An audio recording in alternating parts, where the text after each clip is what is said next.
Sir. అదంతా మీ దృష్టిలో పెట్టుకొని మీరు గెలవంగానే మా ఆవులకి తండకు ఒక సీసీ రోడ్ ఇచ్చారు. చాలా సంతోషకరమైన విషయం.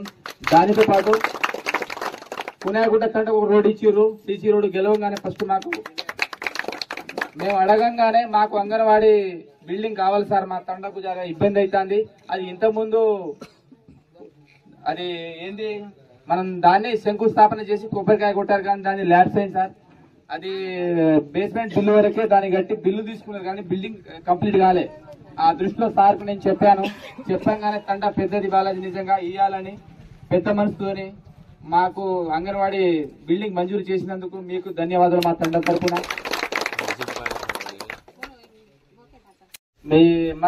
మన ఎలక్షన్ టైంలో మాకు ఆంజనేయ స్వామి గుడి ఉంది, దాన్ని కూడా మేము అడిగాం. చుట్టూ పరాలు కూడా కావాలి సార్, ఇది మాకు హెల్ప్ చేయాలి మీరు తప్పకుండా. మంచినీటి సరఫరా కావాలి, మాకు అక్కడ ఇబ్బంది అయితే అని చెప్పంగానే 2 బోర్లు ఇచ్చారు 4 లక్షలతో మా తండకు మీరు. అట్లానే ఈ గోడ కూడా చుట్టూ పరాలు కూడా ఒక నెలలోనే కంప్లీట్ అవుతుంది. సార్ దృష్టికి తీసుకెళ్లిన సార్ కూడా స్పందించి ఒక లెటర్ పెట్టారు, అది కూడా మనకు వస్తుంది. తండ తరఫున మీకు ప్రత్యేక ధన్యవాదాలు. అట్లాగే సార్ మేము కష్టపడడం మీకు తెలుసు. ఇక్కడ కాంగ్రెస్ జెండా పట్టుకోలే లేరు, మేము వచ్చినాం మీతోని తోడుగా నిలబడ్డాం. ఇందిరమ్మ ఇండ్లు రాగానే కూడా మా మీద ఒక కన్నుంచి ప్రత్యేకంగా మాకు ఇండ్లు ఇవ్వాలని మేము కోరుకుంటున్నాం. ఎందుకంటే మేము కష్టాలు సుఖాలు మీరు ఎవరు లేనప్పుడే మేము నిలబడ్డాం ఇక్కడ, అది మీకు తెలుసు సార్.